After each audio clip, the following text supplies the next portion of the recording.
Hello, dear listeners. I'm so excited to each week be bringing you thoughts, breakdowns, and comparisons for novels and their film or TV adaptations.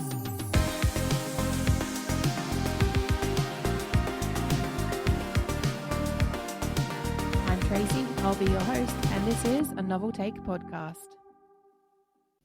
Happy Friday! I'm Tracey, and if you're here and you're listening, give yourself props for getting to the end of another week. Life's not easy at the moment for a lot of us, so welcome. I hope you can relax with a nice hot drink or a cold one, depending where you are in the world, and forget about life for the next little while. Before I move on, I would like to reiterate, and it's something I will mention at the top of every episode while I cover the Harry Potter series.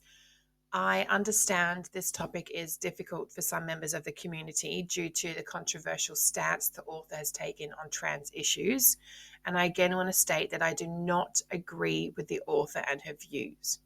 This podcast is a safe space for everyone to come together and share their love of Harry Potter without judgment. The only judgment being served is upon the movie adaptations. Please be warned, there may be swearing in this podcast, as well as spoilers for the Harry Potter series, and there may be adult content discussed. First up, episode 1 of my Philosopher's Stone coverage was released last week, and I am so extremely grateful to everyone who has listened. Thank you so very, very much for your support. There were approximately 8 of you, and that might not seem like a lot, but to me, it is just beyond my expectations. I seriously thought maybe 1 or 2, and I was excited by that prospect, but 8 is amazing, and I've been bouncing off the walls all week. Thank you, thank you, thank you. I hope you're all back for this episode 2. Last week, we finished up The Letters from No One with the Dursleys and Harry on the tiny island in the hut that looks a little bit like the Burrow, but it's miserable and cold, and it's stormy outside, and there had been a massive boom at the door, and the whole shack shimmied. So this week, we're covering Harry Potter and the Philosopher's Stone, chapters 4 to 6, The Keeper of the Keys, Diagon Alley, and The Journey from Platform 9 3/4. Let's take a quick break, and I'll be back to get into it.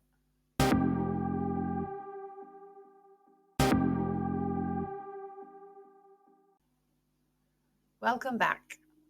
In the book, after that first boom and the whole shack shimmied, there's another boom and Dudley jerks awake. There's a crash when Uncle Vernon comes running into the room. He's holding a rifle in his hands, and now they know what was in that long, thin package he bought. Then, smash! The door is hit and swings clean off its hinges, and there's a deafening crash as it lands flat on the floor. There's a giant of a man standing in the doorway, and we get the first description of Hagrid. Quote, "His face was almost completely hidden by a long, shaggy mane of hair and a wild, tangled beard, but you could make out his eyes glinting like black beetles under all the hair." He scares Dudley, who runs to hide behind Aunt Petunia, who is in turn crouched terrified behind Uncle Vernon. This is where it's a little bit different to the movie. Hagrid recognizes Harry straight away. He doesn't joke and mistake Dudley for Harry like in the movie. He does say, quote, "Last time I saw you, you was only a baby. You look a lot like your dad, but you've got your mum's eyes." And here is where, dear listener, I start. You look like your dad / you have your mum's eyes watch, and this is number 1 for the series. In the movie, there's a number of bangs on the door, and Dudley jumps up from the sofa, and he and Harry both hide. Uncle Vernon tells Hagrid to leave. He is breaking and entering. In the book, Uncle Vernon demands that Hagrid leave, and then, same as in the movie, Hagrid says, "Shut up," or "Dry up, Dursley, you great prune." In the book, he actually grabs the rifle and ties it into a knot as if it's made of rubber, instead of just bending it upwards like in the movie. Then Hagrid goes back to Harry and says happy birthday to him and pulls out a squashed box from his black overcoat. Harry opens it, and it's a large sticky chocolate cake with "Happy Birthday, Harry" written on it in green icing. In the movie, Hagrid also pulls out a cake with green writing. In the book, please note, the happy birthday is spelled normally, not like they spell it in the movie. Same as last week, I don't think there was a need to dumb the characters down for the movie. I fully believe Hagrid knows how to spell, and I don't like that they changed it for the movie. Harry means to say thank you, but the words get lost out of his mouth, and what he says instead is, "Who are you?" Hagrid chuckles and says, "Rubeus Hagrid, keeper of keys and grounds at Hogwarts." In the movie, Hagrid uses his umbrella to light the fire in front of them all, but in the book, he bends over the fireplace so they can't see what he's doing, but then there's a roaring fire and it fills the whole hut with flickering light, and Harry feels warm wash all over him. In the movie, Hagrid immediately tells Harry he's a wizard, and at Harry's protest, asks if he's ever had anything happen when he's angry or scared. In the book, the pacing is a lot slower, and there's no rush to get on with things and hurry the audience to Hogwarts. Hagrid sits back down on the sofa and he takes all these things out of his pockets. He's got a copper kettle, a squashy package of sausages, a poker, a teapot, several chipped mugs, and some amber liquid, which he takes a swig from. The hut becomes filled with the sound and smell of sizzling sausage, and nobody says anything but Dudley because it's food. He starts to fidget a bit, and Uncle Vernon warns him not to touch anything. In the book, there's a bit of back and forth. Hagrid's shocked that Harry doesn't know about Hogwarts, saying, "I knew you weren't getting your letters, but I never thought you wouldn't even know about Hogwarts. Did you never wonder where your parents learnt it all?"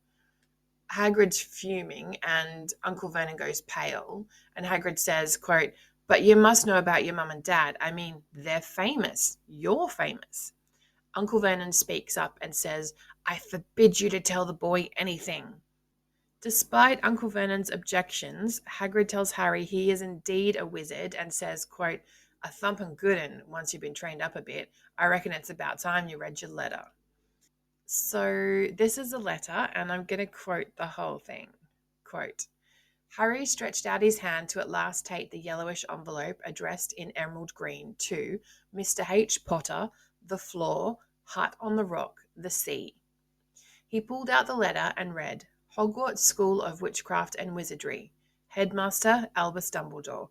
Order of Merlin, First Class. Grand Sorcerer, Chief Warlock. Supreme Mugwump, International Confederation of Wizards. Dear Mr. Potter, we are pleased to inform you that you have a place at Hogwarts School of Witchcraft and Wizardry. Please find enclosed a list of all necessary books and equipment. Term begins on 1 September. We await your owl by no later than the 31st July. Yours sincerely, Minerva McGonagall, Deputy Headmistress." In the movie, the letter is different and says, "Dear Mr. Potter, we are pleased to inform you that you have been accepted at Hogwarts School of Witchcraft and Wizardry.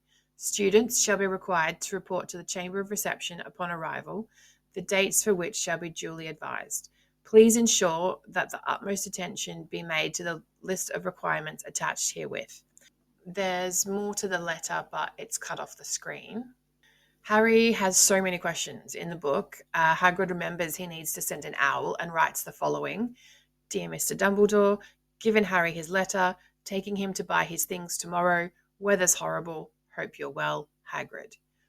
He gives the note to an owl and throws it out the window into the storm. Hagrid gets into a little bit of an argument with Uncle Vernon, who says, similarly to the movie, "We swore when we took him in we'd put a stop to that rubbish." And Harry says, You knew I'm a wizard." Then there's this whole quote from Aunt Petunia that in the movie is cut down and changed, but the way she spits the words out, you definitely get a sense that she's been waiting for the chance to say them.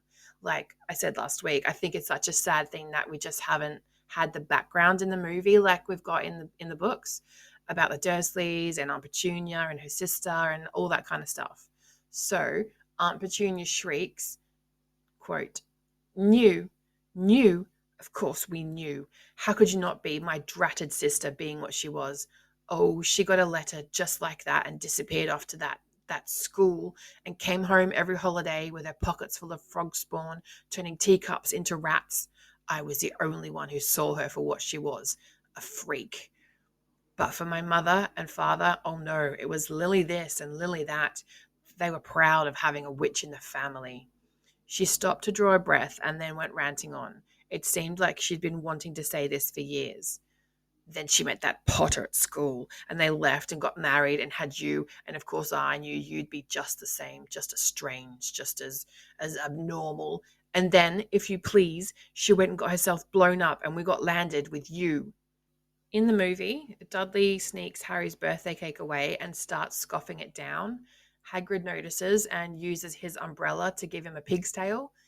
He then asks Harry not to tell anyone about that. He's not allowed to use magic. Hagrid and Harry leave the hut then and there, and this scene ends around 18 minutes, 16 seconds in the movie. In the book, however, Harry had been told his parents died in a car crash, and Hagrid is angry about this. In the book, Harry asks him what happened, and Hagrid is reluctant to tell him, but understands Harry can't go off to Hogwarts without knowing. And this is something that happens in the movie when Hagrid and Harry are in the leaky cauldron, but in the book, they're still in the hut. And I can kind of see why they change it around, because the Dursleys are just sort of hanging around now. I can see why they changed it up. The Dursleys part is done, and I think it kind of works a little bit better with them having this conversation in the leaky cauldron. So Hagrid says, quote, "It begins, I suppose, with a person called, but it's incredible you don't know his name. Everyone in our world knows. His name was Voldemort. Don't make me say it again. Anyway, this wizard, about 20 years ago now, started looking for followers. Got him too. Some were afraid, some wanted a bit of his power, because he was getting himself power, all right. Dark days, Harry. Didn't know who to trust, didn't dare get friendly with strange witches or wizards. Terrible things happened. He was taken over. Of course, some stood up to him, and he killed them. Horribly. One of the only safe places left was Hogwarts. Reckon Dumbledore's the only one you know who was afraid of. Didn't dare try taking the school. Not just then, anyway. Now, your mum and dad were as good a witch and wizard as I ever knew. Head boy and girl at Hogwarts in their day. Suppose the mystery is why you know who never tried to get him on his side before. Probably knew they were too close to Dumbledore to want anything to do with the dark side. Maybe he thought he could persuade them. Maybe he just wanted them out of the way. All anyone knows is he turned up in the village where you was all living on Halloween 10 years ago. You was just a year old. He came to your house and Hagrid pulls out a very dirty handkerchief and blows his nose with a sound like a foghorn, which, FYI, is how I sound when I blow my nose. Fun fact. Hagrid continues, you know who killed him. And this is a real mystery of the thing. He tried to kill you too. Wanted to make a clean job of it, I suppose, or maybe he just liked killing by then, but he couldn't do it. Never wondered how you got that mark on your forehead? That was no ordinary cut. That's what you get when a powerful, evil curse touches you. Took care of your mum and dad and your house even, but it didn't work on you, and that's why you're famous, Harry. No one ever lived after he decided to kill him. No one except you. And he killed some of the best witches and wizards of the age. The McKinnons, the Bones, the Pruitts, and you was only a baby, and you lived. All of this is so much more than Harry ever learns in the movie before he goes off to Hogwarts. And I would say even in that whole first year. And again, I have to ask, for people who have only seen the movie or saw the movie first, what's your take on this? Would you have liked to have all this information? Now, quote, something very painful is going on in Harry's mind. As Hagrid's story came to a close, he saw again the blinding flash of green light more clearly than he ever remembered it before, and he remembered something else for the first time in his life, a high, cold, cruel laugh. Then Uncle Vernon tries again to say you're not going. We thought we put an end to it. Your parents were weirdos, blah, blah, blah. And, quote, always knew they'd come to a sticky end. Hagrid jumps up from the sofa and points his pink umbrella at Uncle Vernon like a sword and says, quote, I'm warning you, Dursley, one more word. Then Uncle Vernon falls silent again, and Harry asks Hagrid what happened to Voldemort, and Hagrid tells him no one knows, but, quote, some say he died, Codswallop in my opinion, which is a quote from the movie as well, but most wizards reckon he's still out there but lost his powers. Then Harry thinks there's been a mistake because he doesn't know how he could be a wizard when he gets beat up and bullied by Dudley all the time, as well as Aunt Petunia and Uncle Vernon. And if he was a wizard, wouldn't he have turned them into toads or something? As in the movie, Hagrid asks him, never made things happen when you were scared or angry? And then Harry thinks about all the odd things that have happened whenever his aunt and uncle have been furious with him. How, when chased by Dudley's gang, he found himself out of reach. Dreading going to school with that haircut, he managed to grow it back. And the last time Dudley hit him, he had set the snake on him. Hagrid can see these things turning over in Harry's mind and tells Harry he'll be famous at Hogwarts. Uncle Vernon pipes up again and says, "I told you, he's not going." There's another back and forth, and he insults Dumbledore, and Hagrid thunders, "Never insult Albus Dumbledore in front of me." His umbrella swishes through the air, pointed at Dudley, who squeals with his hands clasped over his fat bottom, howling in pain. He now has a curly pig's tail poking out through his trousers, and Uncle Vernon pulls Aunt Petunia and Dudley into the other room. Looking back at Harry, Hagrid looks at his umbrella and asks Harry not to mention he did that. He's not supposed to use magic. He tells Harry he got expelled from Hogwarts when he was in his 3rd year, and Dumbledore let him stay on, and they snapped his wand in half. Harry asks Hagrid why he was expelled, but Hagrid ignores him and gives Harry his cloak to sleep under, and they spend the night in the hut. Chapter 5 is Diagon Alley, and it starts with Harry waking up still in the hut. In the movie, Hagrid and Harry leave the hut the night before in the storm, and we miss this whole next section. In the book, the next morning, Harry knows it's daylight, but he keeps his eyes shut because he thinks to himself it was all a dream. Quote, "I dreamed a giant called Hagrid came to tell me I was going to a school for wizards. When I open my eyes, I'll be at home in my cupboard." There's a tap, tap, tap, and this wakes Harry up properly, and it's an owl who comes in and drops off a newspaper, and then it starts attacking Hagrid's coat. Harry tries to shoo him away, but Hagrid says you've got to pay him, and this is where Harry first gets introduced to wizard money. He pulls some out, and Hagrid says give him 5 nuts. Nuts are the little bronze ones. So Harry counts out 5 bronze coins, and the owl holds out its leg, and he puts the money in a little pouch. And I think, oh my gosh, there's just so much of this, that these little introductions that we're getting and Harry's getting into the wizarding world. It's like sort of drip feeding us and getting us used to everything, and it's not going to be bang all at once. And it actually reminds me, in the movie, we're never told about wizards' money and what each of the coins are. Hagrid gets up saying we've got lots to do today. We have to go to London and buy all your school stuff. Harry says, I haven't got any money, and Uncle Vernon said he's not going to pay for me. And Hagrid says, don't worry. You didn't think your parents didn't leave you anything, did you? They have to go to Gringotts, and this is our first introduction to Gringotts. It's the Wizard's Bank, and Hagrid says it's run by goblins. And then, and this is a little bit in the movie as well, but I think in the movie where they are in Diagon Alley going to Gringotts, but in the book it happens when they're still in the hut. And Hagrid says, quote, "So you'd be mad to try and rob it. I'll tell you that. Never mess with goblins, Harry. Gringotts is the safest place in the world for anything you want to keep safe, except maybe Hogwarts. As a matter of fact, I got to visit Gringotts anyway, for Dumbledore. Hogwarts business." Hagrid drew himself up proudly. He usually gets me to do important stuff for him.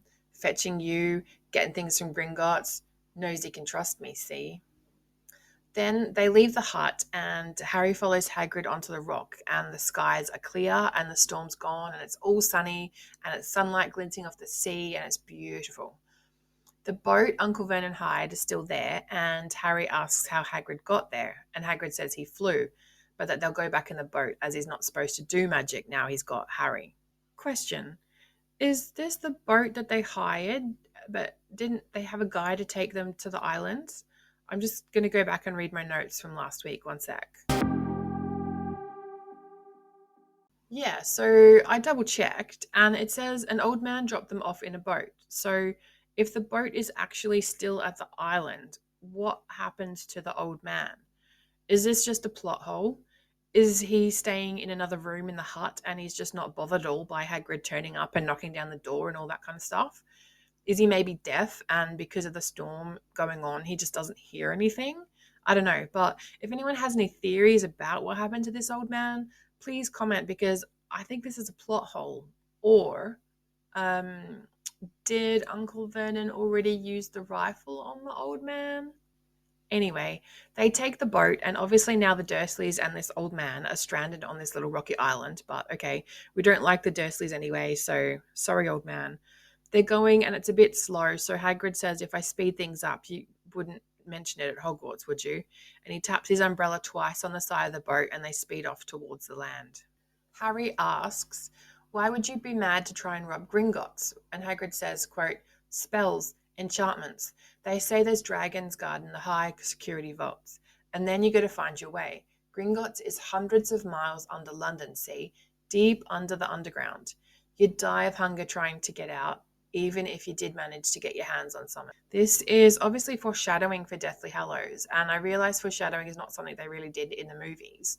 I mentioned last week it would be great if, when Harry is talking to the snake in the zoo, if there was a faint hissing in the background. That would be an awesome pickup to notice on a rewatch. That shows Harry is talking Parseltongue. Harry sits and thinks about this for a while, and Hagrid reads the Daily Prophet, which is the newspaper that Owl dropped off. He mentions something about the Ministry of Magic and says, quote, they wanted Dumbledore for minister, of course, but he'd never leave Hogwarts, so old Cornelius Fudge got the job. Bungler if ever there was one, so he pelts Dumbledore with owls every morning asking for advice. This is an indication of how wise and well-regarded Dumbledore is in the wizarding community. Hagrid says their main job is to try and keep the wizarding world secret from the Muggles.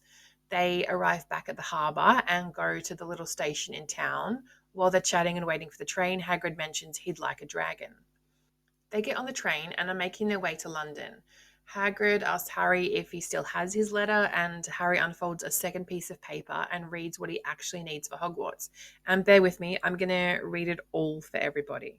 Hogwarts School of Witchcraft and Wizardry. Uniform. First year students will require 1. 3 sets of plain work robes, black. 2. 1 plain pointed hat, black for day wear. 3. 1 pair of protective gloves, dragon hide or similar. 4. 1 winter cloak, black, silver fastings. Please note that all pupils' clothes should carry name tags. Set books. All students should have a copy of each of the following: The Standard Book of Spells, Grade 1 by Miranda Goshawk, A History of Magic by Bathilda Bagshot, Magical Theory by Adalbert Waffling, A Beginner's Guide to Transfiguration by Emmerich Switch, 1000 Magical Herbs and Fungi by Felita Spore, Magical Draughts and Potions by Arsenius Jigger, Fantastic Beasts and Where to Find Them by Newt Scamander, The Dark Forces, A Guide to Self-Protection by Quentin Trimble. Other equipment: 1 wand, 1 cauldron, pewter, standard size 2, 1 set glass or crystal phials, 1 telescope, and 1 set of brass scales. Students may also bring an owl or a cat or a toad. Parents are reminded that first years are not allowed their own broomsticks. Harry says, can we buy all this in London? And Hagrid says, if you know where to go. In the movie, it cuts from Hagrid and Harry leaving the hut in the storm to them walking down a London street, and Harry reads out the items he'll need. All students must be equipped with 1 standard size 2 pewter cauldron and may bring, if they desire, either an owl or a cat or a toad. Harry says, can we find all this in London? And Hagrid says the same as in the book, if you know where to go. I remember as a kid going and picking up all the stationery, all the folders, exercise books, pens, pencils, etc. that we needed at the start of each year. I love stationery, and maybe this is where it stems from. Mum would take us to Big W and we'd pick out contact that we'd cover all the books and folders in, ready for the new year. Every year we'd pick out different contact, and it was so much fun, but I know how expensive all that stationery was. Including all the books we needed for 3 of us, it was hundreds of dollars for Mum and Dad each year. And that didn't even cover any excursions we did or camps we went on and school uniforms. So shout out to all the mums and dads and guardians out there who may be doing it rough, just trying to get their kids an education. My sisters have kids in school and I'm child free, and the hundreds of dollars for mum and dad was back in the 90s. So I can't imagine how much more it costs these days.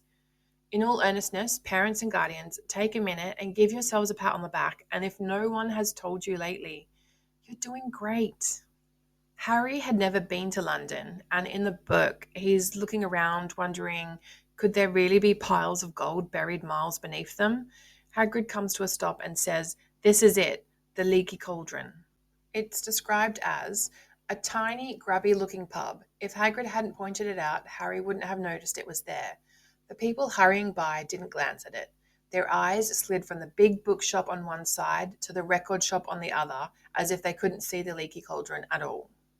In the movie, they come across a black looking shop, and as they get closer, the sign out the front becomes clearer and says the Leaky Cauldron.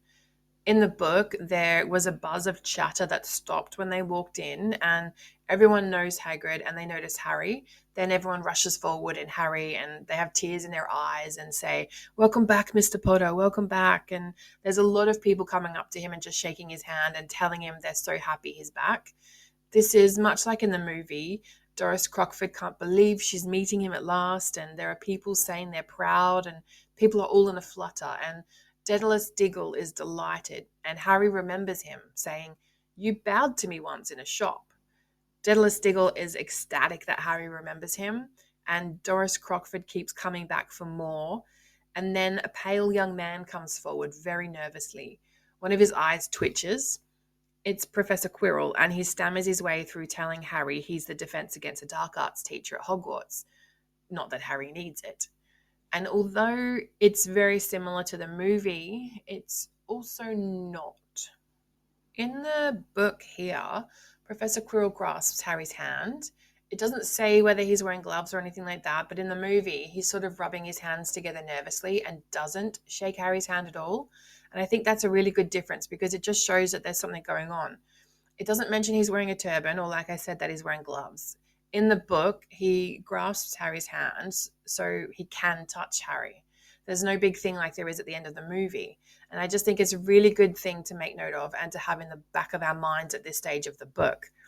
Professor Quirrell is just nervous. He's got the stutter. And I think in the book, when they get into the Great Hall to do the sorting hat, that's where Harry notices that Professor Quirrell's wearing a turban. And we can wait until we get to that in the next episode. In the movie, they walk into the pub, and it's not until Hagrid says he's there with Harry that everyone goes quiet. And the bartender says, "Bless my soul, it's Harry Potter." Everyone then turns to look at them, and Doris Crockford gets her handshake, as well as one other wizard who welcomes Harry back before Professor Quirrell is there. He is annoyingly already wearing a turban, and Hagrid is the one to say he'll be the Defense Against the Dark Arts teacher. Professor Quirrell does say, though, not that you'll need it. Hey, Potter. Harry holds out his hand to Professor Quirrell, who just looks at it. Harry and Hagrid then walk out of the pub into the little courtyard, and Hagrid is bragging that Harry is famous, and Harry asks why. And this is the conversation that they had in the hut in the book.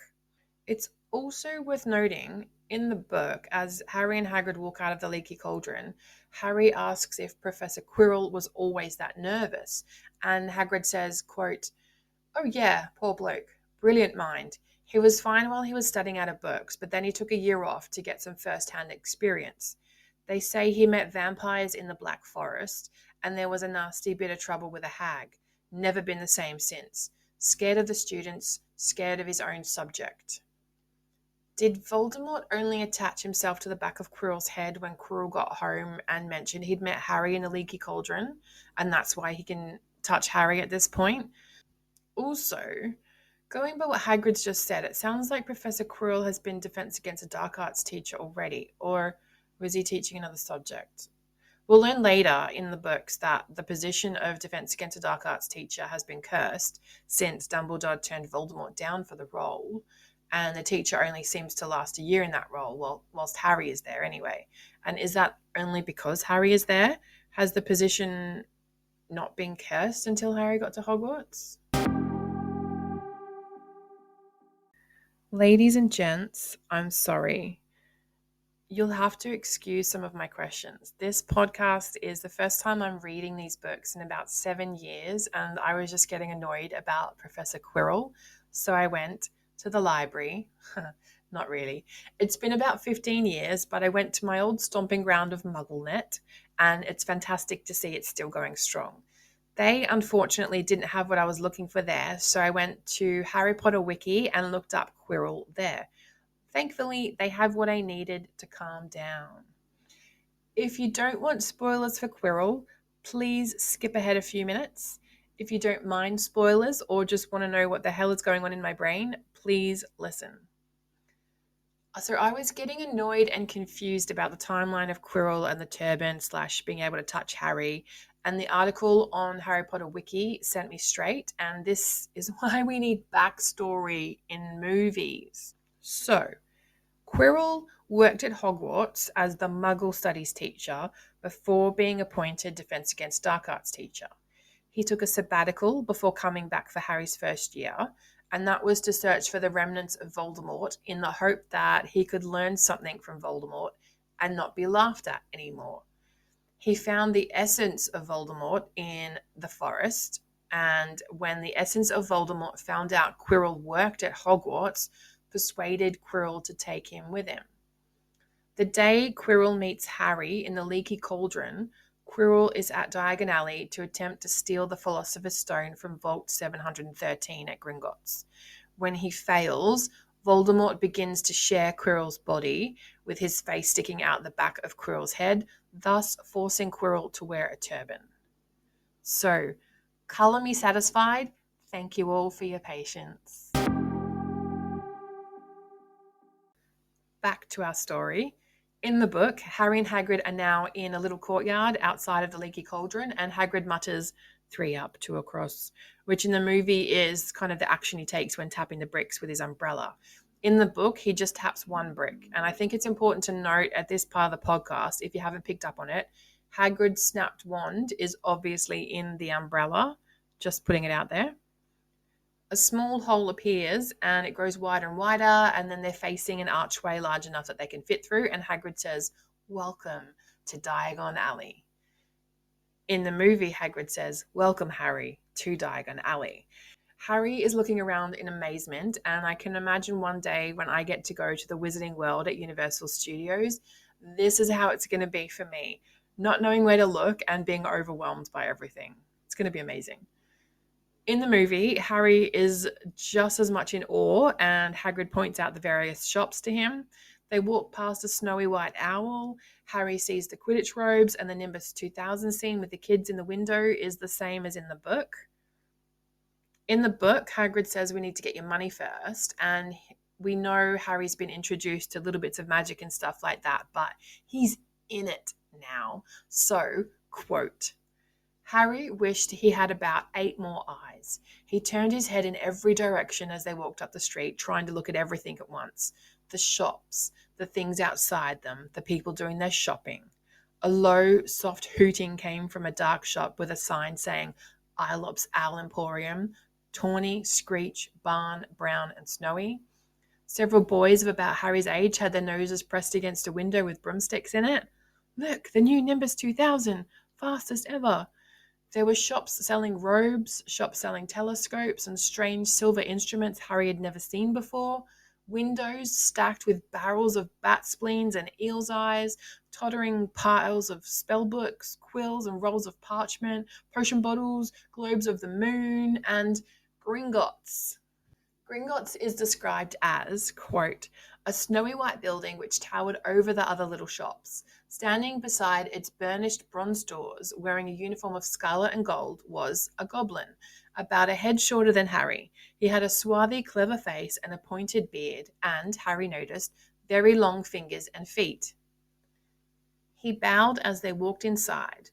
Now they were facing a second pair of doors, silver this time, with words engraved upon them. Enter, stranger, but take heed of what awaits the sin of greed. For those who take but do not earn must pay most dearly in their turn. So if you seek beneath the floors a treasure that was never yours, thief, you have been warned, beware of finding more than treasure there. In the movie, Harry asks how he's supposed to pay for it all. He's got no money, and Hagrid points out Gringotts. In the hall, the goblin settings are just the same as you can imagine from the book. In the book, they pass through the silver doors, are in the great marble hall where there's hundreds of goblins doing their thing. And they make their way to the counter where Hagrid says, "We need money from Harry's safe." And the goblin asks if they have his key, which Hagrid says, "Yeah, I've got it here somewhere." I don't think we ever find out how Hagrid got the key to the Potter's vault, but I assume that as well as collecting Harry on that Halloween night 10 years ago, he also managed to get some other things like this key. Or perhaps it's something the Potters had given to Dumbledore or Sirius Black. I don't know. Does anyone know how Hagrid got the key? Please leave a comment. Hagrid finds it and holds it up. It's a tiny golden key, and the goblin says that's all in order. And then Hagrid says, quote, "I've got a letter here from Professor Dumbledore. It's about the you-know-what in Vault 713.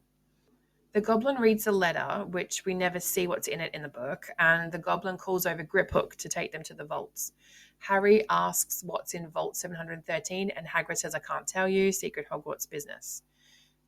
In the movie, Hagrid pulls out a tiny gold key and gives the goblin a letter addressed to the head goblin at Gringotts Bank that is about the you-know-what in Vault you-know-which.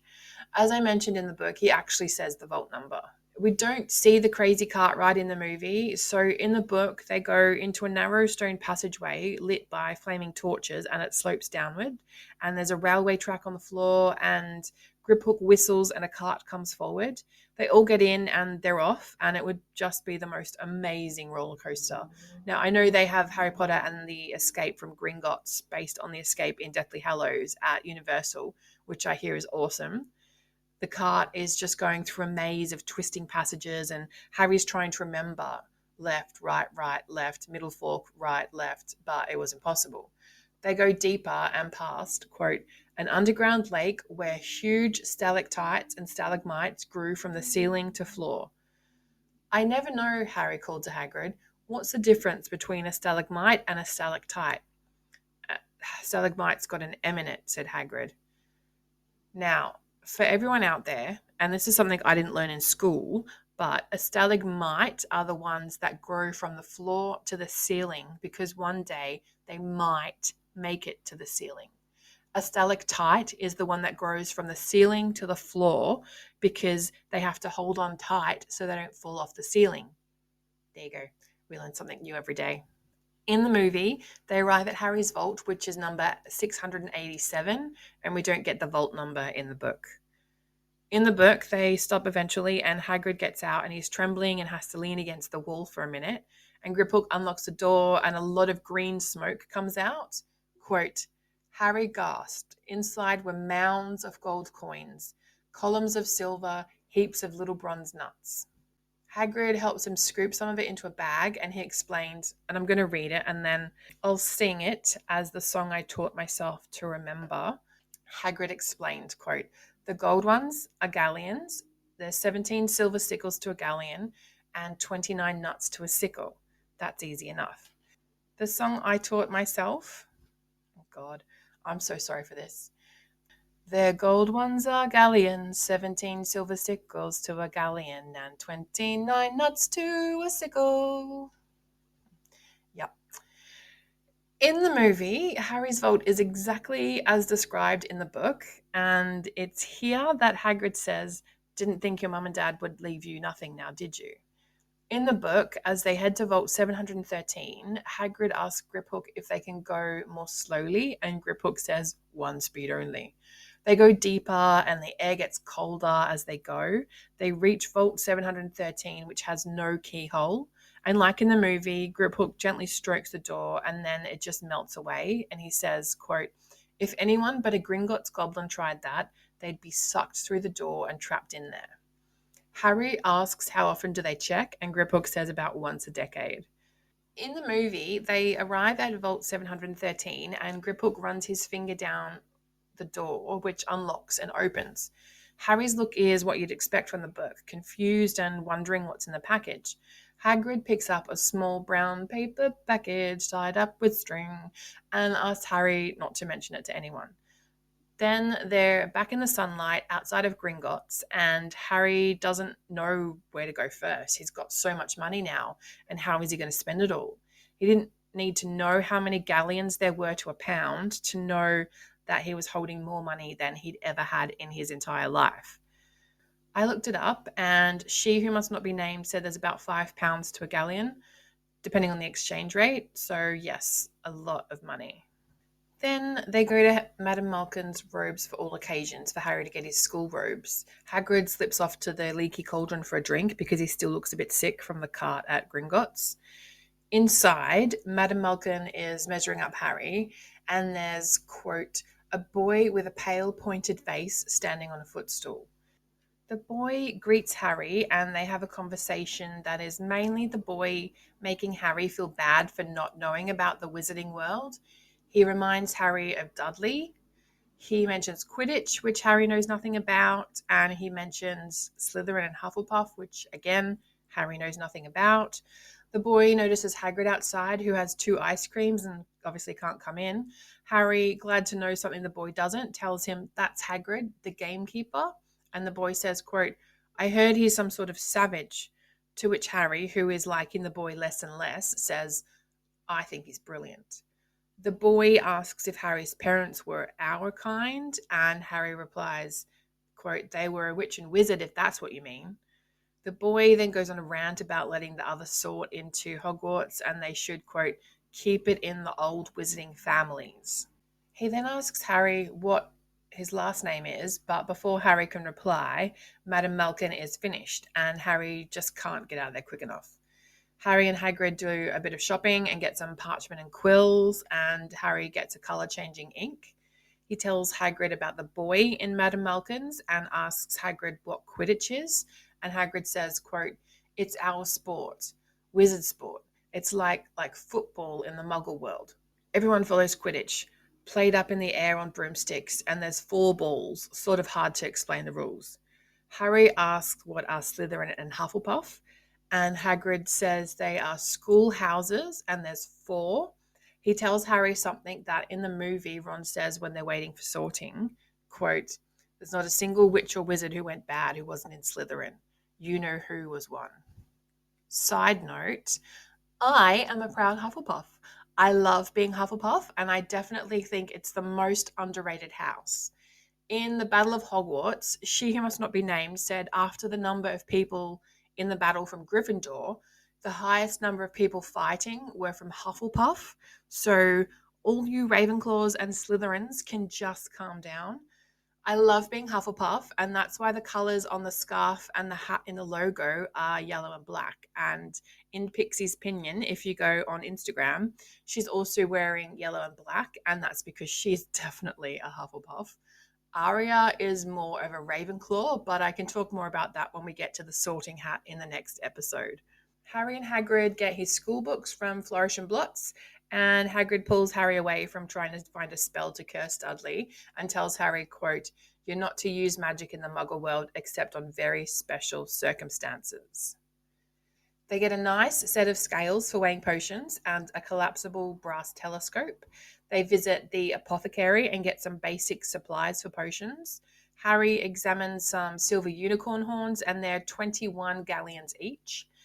Then it's just the wand, and Hagrid says he wants to get Harry a birthday present and says he'll get the animal.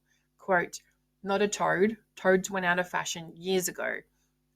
And that's great foreshadowing for Neville in the next chapter. In the movie, it cuts from Vault 713 to Harry and Hagrid walking out of a shop with packages, and Harry just needs a wand.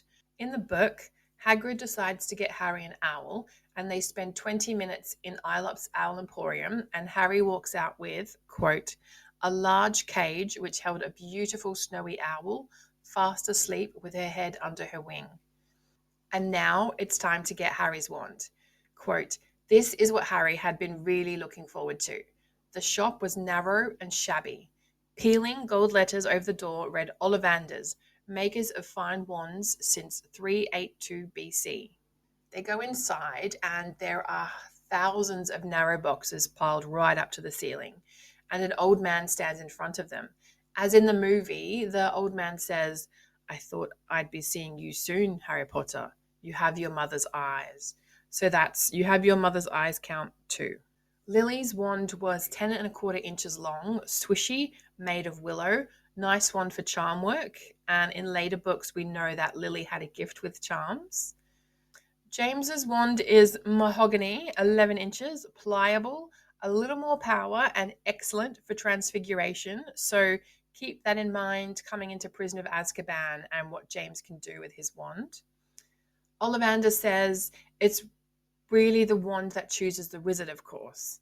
He sees Harry's scar, touches it, and says, quote, "I'm sorry to say I sold the wand that did that.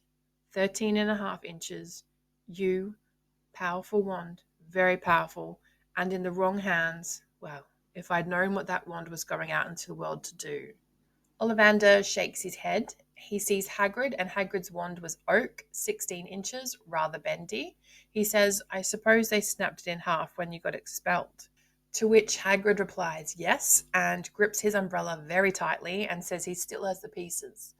So Hagrid's wand has been put back together in the shape of this umbrella, and I think a pink umbrella on this giant of a man is just the most amazing thing. I think it's a good bet that Dumbledore repaired Hagrid's wand when he possessed the Elder Wand, much like Harry does with his own in Deathly Hallows. Ollivander tells Harry, quote, "Every Ollivander wand has a core of a powerful magical substance. We use unicorn hairs, phoenix tail feathers, and the heartstrings of dragons. No two Ollivander wands are the same, just as no two unicorns, dragons, or phoenixes are the same. And of course, you'll never get such good results with another wizard's wand." And Harry tries the following wands. Beechwood and dragon heartstring, 9 inches, nice and flexible. Maple and phoenix feather, 7 inches, quite whippy. Ebony and unicorn, 8 1/2 inches, springy. Harry has no idea what Ollivander is waiting for, but the pile of wands gets higher and higher, and Mr. Ollivander seems happier the more they tried. He gives Harry another wand, saying, quote, "Tricky customer, eh? Not to worry, we'll find the perfect match. I wonder. Yes, why not? Unusual combination. Holly and phoenix feather, 11 inches, nice and supple." When Harry takes the wand, he feels warmth in his fingers, and when he waves the wand, red and gold sparks fly out the end like fireworks. Ollivander is excited and cries, quote, "Very good! How very curious! I remember every wand I've ever sold, Mr. Potter. Every single wand. It so happens that the phoenix whose tail feather is in your wand gave another feather, just one other. It is very curious indeed that you should be destined for this wand when its brother, why, its brother gave you that scar." Harry shivers and pays Ollivander 7 galleons for his wand. In the movie, it's a much shorter scene and kind of feels rushed and overlooked. Again, backstory is key, and wands play an important role in future books. In the movie, Hagrid sends Harry into Ollivander's by himself, saying he has one more thing to do. Ollivander in the movie is just as I pictured him from the book. He doesn't get out a measuring tape, though. He doesn't tell Harry what wands his parents had or what wands Harry's trying out. He just gives Harry wands to try, and things explode and fly off shelves, which is great. And I think it's better than in the book where Ollivander just takes the wands back. Although I guess in the book, it kind of shows the connection Ollivander has to the ones in the shop, and he knows when it's definitely not a fit. In the movie, Harry only tries 2 wands before Ollivander gives him the Phoenix Feather wand to try and is hesitant about it. All that happens is there's some wind that blows in Harry's face and the lamplight gets brighter. I would have liked to see the sparks fly out of it like in the book. Ollivander says, "Curious," and the wand's brother gave Harry that scar. Harry asks who had the wand, and Ollivander says, "We don't speak his name," and that the wand chooses the wizard. Hagrid knocks on the window and holds up an owl and says, "Happy birthday" to Harry. It's the snowy owl they passed earlier in Diagon Alley. In the movie, Harry and Hagrid are in the leaky cauldron having a meal, and Harry asks about his scar. Hagrid reluctantly tells him what in the book he said whilst they were still in the hut. While Hagrid is telling this to Harry, there's a flashback scene of Voldemort walking up to the Potter's house and unlocking the door. And we see Lily try to stop him with a baby Harry in her arms, and then Voldemort kills her, and there's a flash of green. Harry asks what happened to Voldemort, and Hagrid says that he's out there in Codswallop Lines from the book, and you're the boy who lived. In the book, they make their way out of Diagon Alley, back through the Leaky Cauldron, through to London, and they catch the underground to Paddington Station, where Hagrid gives him his ticket for Hogwarts and reminds him, quote, 1st of September, King's Cross. It's all on your ticket. Harry gets on the train back to the Dursleys, which is different in the movie, where Hagrid takes him to King's Cross directly. Imagine having this amazing day where you're learning all these things about your background, how you're famous and what you're famous for, and how everyone knows your name and everything. And he's just had the most amazing birthday in Diagon Alley with Hagrid. And he's got this owl, and he's been to Gringotts and seen goblins and the magic of the goblins on the door of the vault, and all the galleons and sickles and nuts that are piled up in his own vault. And he's got all that money now, but he has to go back to the Dursleys. What a depressing way to end a birthday. It's July 31st, his birthday, and he goes to Hogwarts on September 1st. So he has to endure the whole month of August with the Dursleys. But my God, the memories of that birthday, it's just going to be the fuel that keeps him going over the next month, right? In the movie, Harry and Hagrid are at King's Cross already, so we can assume it took them a whole month to get all Harry's school things. We don't see him go back to the Dursleys. Hagrid gives Harry his ticket and says the train leaves in 10 minutes and says to stick to his ticket. That's very important. And then disappears. I don't get why he's emphasizing to stick to the ticket. Unless there was a deleted scene about a student not having his ticket and not being able to get on the train, it just doesn't make sense, especially considering it doesn't happen in the book. So this ends this part of the movie at around 31 minutes, 30 seconds.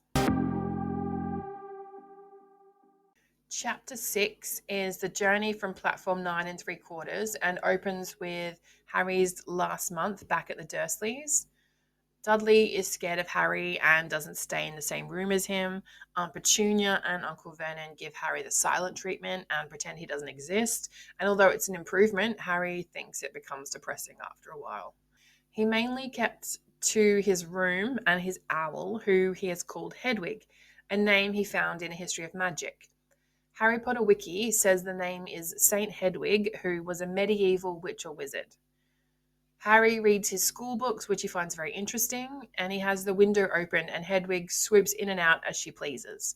He's ticking off the days on a piece of paper that he's taped to the wall, and on the last day of August decides he'd better talk to his aunt and uncle about getting to King's Cross. Uncle Vernon doesn't really answer Harry, but just grunts yes, they'll take him. But then he says, quote, funny way to get to wizard school, the train. Magic carpets all got punctures, have they? He asks Harry where the school is, and Harry looks at the ticket but doesn't say. Uncle Vernon laughs at him for saying he needs to go to platform 9 3/4, and he says they need to go to London anyway because they are taking Dudley to get his pigtail removed before school starts at Smeltings. Maybe they had to wait for an appointment or whatever, but so they've waited a whole month to get Dudley's pigtail removed. What date is the school start for Smeltings? Obviously, it's not the 1st of September like it is for Hogwarts, but it would be within that first week of September, right? So it's not really a lot of recovery time for Dudley. Harry wakes up at 5 a.m. the next morning. He's too excited to go back to sleep. He gets up, gets dressed in his jeans. He'll change into his robes on the train. He checks his Hogwarts list to make sure he has everything. Hedwig is safely in her cage, and now he paces the room because there's still 2 hours before the Dursleys get up. We've all been there, so excited for a trip we can't sleep the night before, or we wake up early and can't get back to sleep, and it's just the waiting around until it's time. As someone who loves to travel and always has to be at the airport hours in advance, I totally understand Harry at this point. They reach King's Cross at 10:30 and have a half hour before the train departs. Uncle Vernon dumps Harry's trunk on a trolley and wheels it into the station. And then, as Harry's thinking this is all strangely kind, Uncle Vernon has a nasty look on his face and says, quote, "There you are, boy. Platform 9, platform 10. Your platform should be somewhere in the middle, but they don't seem to have built it yet." The Dursleys drive away laughing at Harry, who starts to panic and is getting a lot of looks because of Hedwig. He passes a guard, but doesn't dare mention platform 9 3/4. He does ask about Hogwarts, but the guard has never heard of Hogwarts. And when Harry doesn't even know what part of the country it's in, he gets annoyed. Harry asks about the train leaving at 11 o'clock, and the guard says there isn't one and walks away. In the movie, Harry is walking along the platform, looking at platform 9 and platform 10, and asks the guard where platform 9 3/4 is, and the guard thinks he's being funny and walks away. In the book, Harry's in a panic. He's only got 10 minutes to get to the train and he doesn't know where to go yet. He's in the middle of the station with a trunk he can barely lift, a pocket full of wizard money, and a large owl. Just as he's thinking Hagrid definitely forgot to tell him something, a group of people pass behind him and he catches a few words. Quote, "packed with muggles, of course." Harry turns around and the speaker is a plump woman who was talking to 4 boys, all with flaming red hair. Each of them was pushing a trunk like Harry's in front of him, and they had an owl.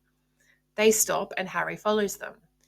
In the movie, when the guard walks away, Harry overhears a woman say muggles and follows them. In the book, Percy, Fred, and George all go through the barrier. There's a little girl as well, Ginny, and she wants to go, but she's not old enough. Harry plucks up the courage and says, "Excuse me," to the woman, who we know is Mrs. Weasley.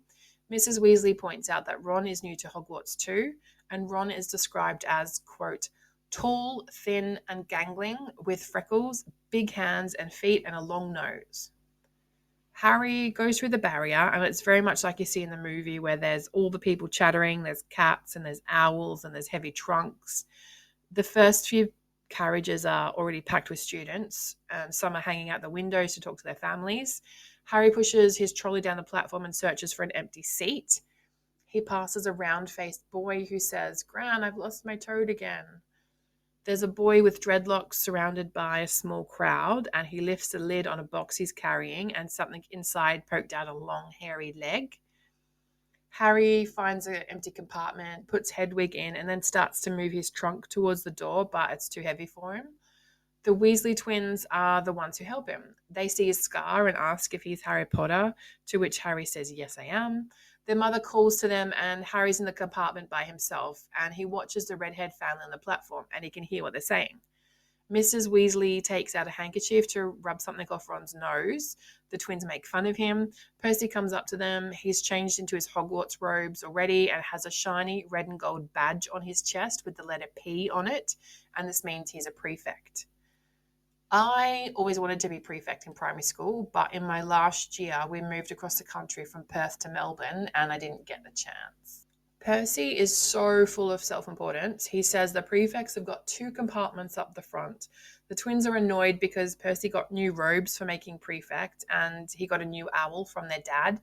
Mrs. Weasley tells the twins to behave. She doesn't want to, quote, "get one more owl telling me you've blown up a toilet," or "blown up a toilet? We've never blown up a toilet. Great idea, though. Thanks, Mum." She tells them to look after Ron, and they say, "Don't worry." Then the Weasley twins say, quote, "Guess who we just met on the train? You know that black-haired boy who was near us at the station? You know who he is?" "Who?" "Harry Potter." The girl wants to go on the train and see him, and Mrs. Weasley says, "You've already seen him, Ginny." What Mrs. Weasley says next is the most heartwarming thing, and it's a great insight into her character. Quote, "The poor boy isn't something you goggle at in a zoo. No wonder he was alone. I wondered. He was ever so polite when he asked how to get onto the platform." The Weasley twins wonder if Harry remembers what you-know-who looked like, and Mrs. Weasley becomes stern and says, quote, "I forbid you to ask him, Fred. No, don't you dare," as though he needs reminding of that on his first day of school. The train whistles and Ginny begins to cry, and the Weasley twins say, "Don't worry, Ginny, we'll send you loads of owls. We'll send you a Hogwarts toilet seat." Harry watches all of that, and then the door of the compartment slides open, and the youngest redhead boy comes in and asks if anyone else is sitting there, as everywhere else is full. Harry invites him to sit down, and the Weasley twins arrive and introduce themselves and Ron. They then say they're going to catch up with Lee Jordan. he has a tarantula.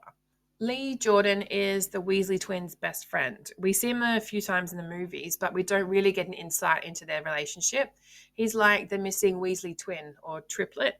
He's their sidekick, and they've got a great relationship in the books. And when it comes to the scenes where Lee is commentating the Quidditch matches, it's in one of the movies, and we'll get to it. But in the books, books are far superior, and that's all I'm going to say about that at the moment. Like in the movie, Ron asks about Harry's scar, and Harry says he only remembers a green light, but nothing else. Harry thinks the Weasleys were clearly one of those old wizarding families the pale boy in Diagon Alley had talked about. Ron tells about his family and says he has 5 brothers, and that quote, "I'm the 6th in our family to go to Hogwarts. You could say I've got a lot to live up to. Bill and Charlie have already left. Bill was head boy and Charlie was captain of Quidditch. Now Percy's a prefect. Fred and George mess around a lot, but they still get really good marks, and everyone thinks they're really funny. Everyone expects me to do as well as the others, but if I do, it's no big deal because they did it first.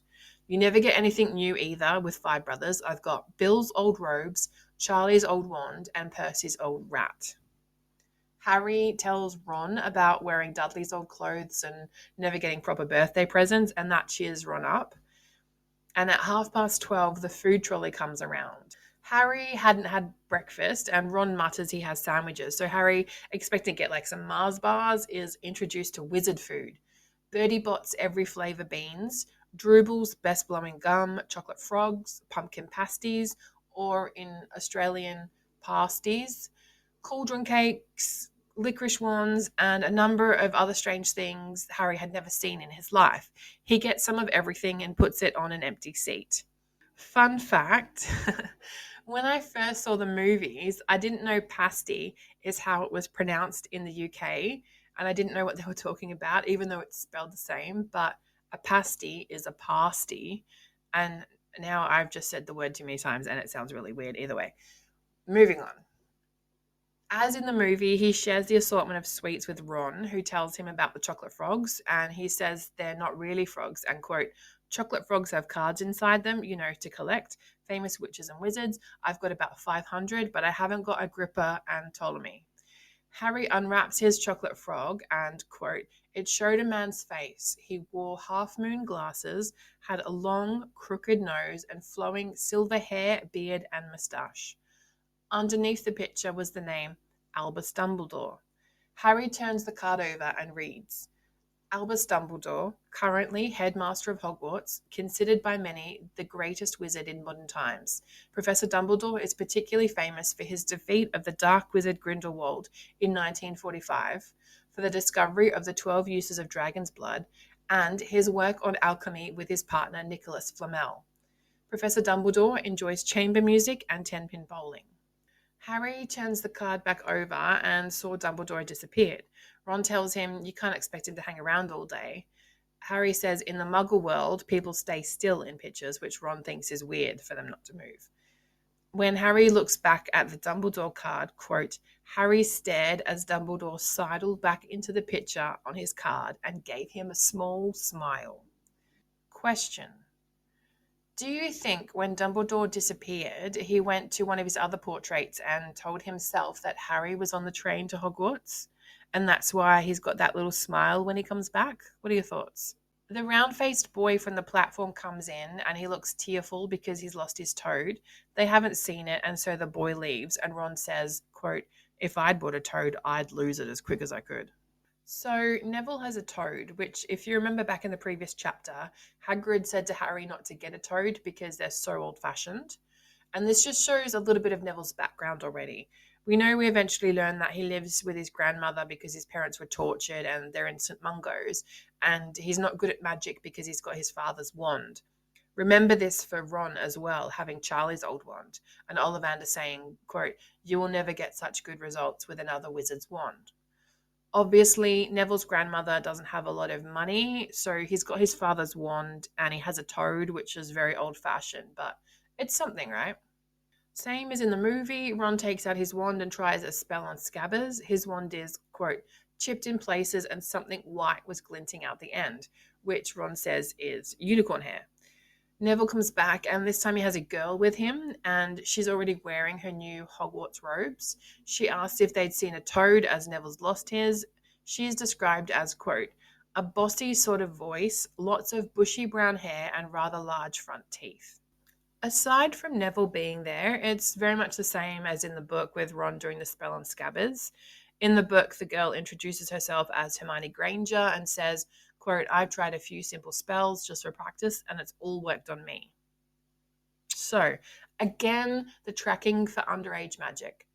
Obviously, Hermione has her Hogwarts letter, so they know she's a witch, but she's from a muggle family, so unless there's a lot of other witches and wizards around her, they they'd know she'd done these practice spells, right? Or has she only done these practice spells since she's been on the train? In the movie, Hermione fixes Harry's glasses with Oculus Reparo. In the book, Hermione says nobody in her family is magic. She's already learnt the set books by heart. And when Harry introduces himself, she says, quote, I know all about you. I got a few extra books for background reading, and you're in Modern Magical History and The Rise and Fall of the Dark Arts and Great Wizarding Events of the 20th Century. The next bit is the same as the movie, where she bosses them around and tells them to get into their robes. And once she's gone, they change, and Harry asks Ron what house his brothers are in, and Ron tells him Gryffindor. Harry then, curious about what wizards do when they leave school, asks what Ron's eldest brothers do, and Ron says, quote, Charlie's in Romania studying dragons, and Bill's in Africa doing something for Gringotts. Then Ron asks if Harry heard about Gringotts. It was all over the Daily Prophet, but realizes Harry wouldn't have got that paper and tells him, quote, someone tried to rob a high security vault. Remembering what he was told when he was in the vaults, Harry asks what happened to them, and Ron says, quote, nothing. That's why it's such big news. They haven't been caught. My dad says it must have been some powerful dark wizard to get round Gringotts, but they don't think they took anything. That's what's odd. Ron then asks what Harry's Quidditch team is, and Harry doesn't know any of them, so they spend the next part of the trip with Ron explaining the balls, players, the games he's been to with his brothers, and the broomstick he'd get if he had money.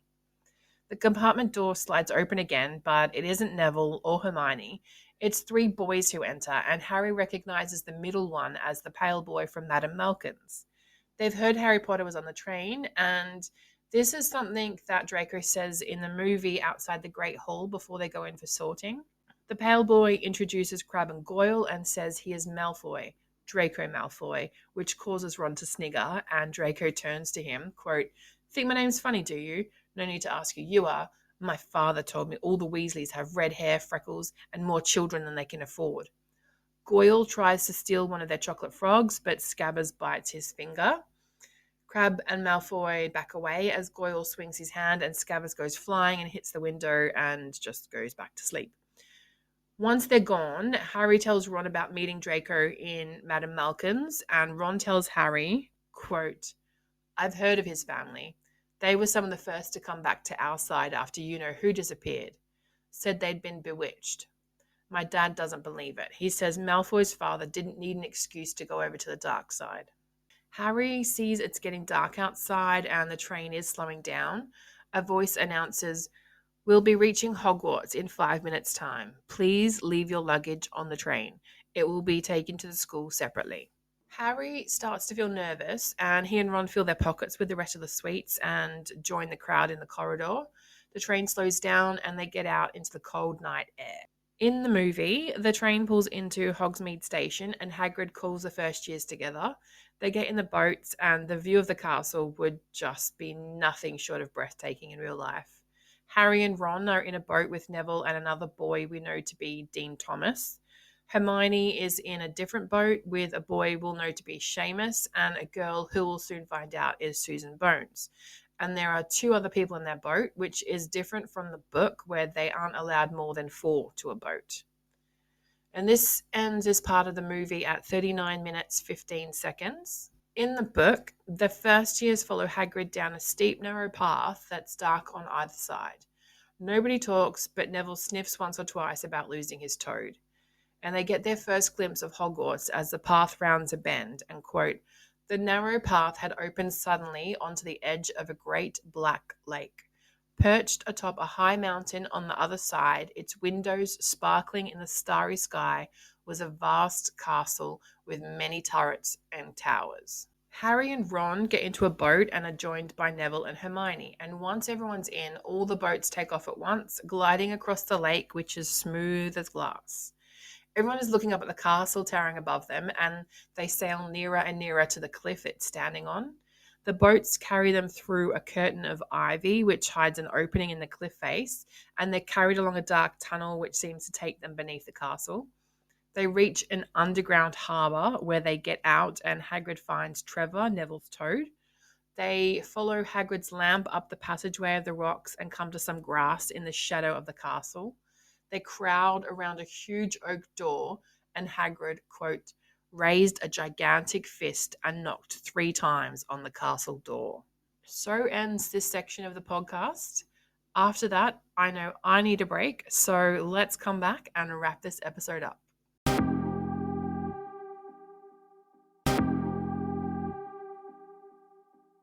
Okay. I did not realize just how much was left out from the book. Like I said, this is the first time I'm reading these in about 7 years, and even knowing a lot was left out, just whoa. What took me hours to write up from the chapters only took minutes to get through for the movie, and I guess that's why I'm doing this podcast. There is so much more information Harry is given in the book before he heads to Hogwarts, and I definitely get the sense that in the movie, he's kind of like that innocent lamb being raised for slaughter at the opportune time. Book Harry is allowed to enter the wizarding world, knowing his past with this dark wizard and what was done to his family. The interactions he's got with Draco in Madame Malkin's and on the train cement for him that not all wizards are good and there still might be dark wizards out there. The biggest disservice the movie did in this section of chapters was not to include more of the insights into wand lore we learned from Ollivander, but most importantly, the conversations Harry has with Hagrid and Ron and the things he learns from them about his life and the wizarding world. These are great things for us as readers and viewers to know that help build the drama and the anticipation in our minds. Today on Pixie's Pinion, I want to talk about the dumbing down of characters in the movie to make others appear smarter. We know this definitely happens to Harry and Ron, and when I reread chapter 4 and the message Hagrid has on Harry's birthday cake, it just annoyed me again. I get they might have thought it was cute, but I don't know. Hagrid is not some dumb brute to me. He wasn't expelled from Hogwarts because he was failing. He was actually framed for something he didn't do. I think maybe the way he is written as talking in the book made people think he was dumb, and that's why they wrote that for the movie. What are your thoughts? On Arya Asks today, how did I relate to this section of the book? The biggest things I related to were shopping for stationery and school supplies and wanting to be prefect. It's superficial stuff, I know, but that's what I related to. Who knows what would have happened if we hadn't moved across the country? Maybe I would have been prefect. Maybe we'll never know. Also, in this section, what is the part of the movie you feel they did better than the book? I'm tracking some quotes from the book, and here is a count of the watches I'm doing. You look like your father / you have your mother's eyes watch is 2. Brandy watch is still only 1. Dumbledore's the only one Voldemort was afraid of watch is now at 2. To wrap this up, I'd like to give a very big shout out and thanks to those who have listened to last week's episode. Please keep listening, liking, and sharing, and I thank you all from the bottom of my heart for your support. I'm still figuring this all out. I record, edit, and do all the Instagram posts myself, so I'm learning as I go, and I'm having so much fun, and this can only get better. That's all for today. Thank you so much for tuning into this week's episode. I'll be back next week with chapters 7 to 10, The Sorting Hat, The Potions Master, The Midnight Duel, and Halloween. Ooh.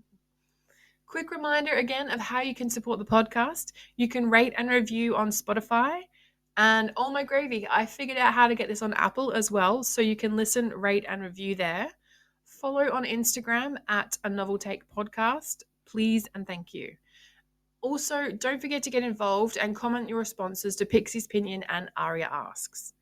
Take care, everyone, and until next time, I'm Tracey, and may your favourite part of a book always make it into the adaptation.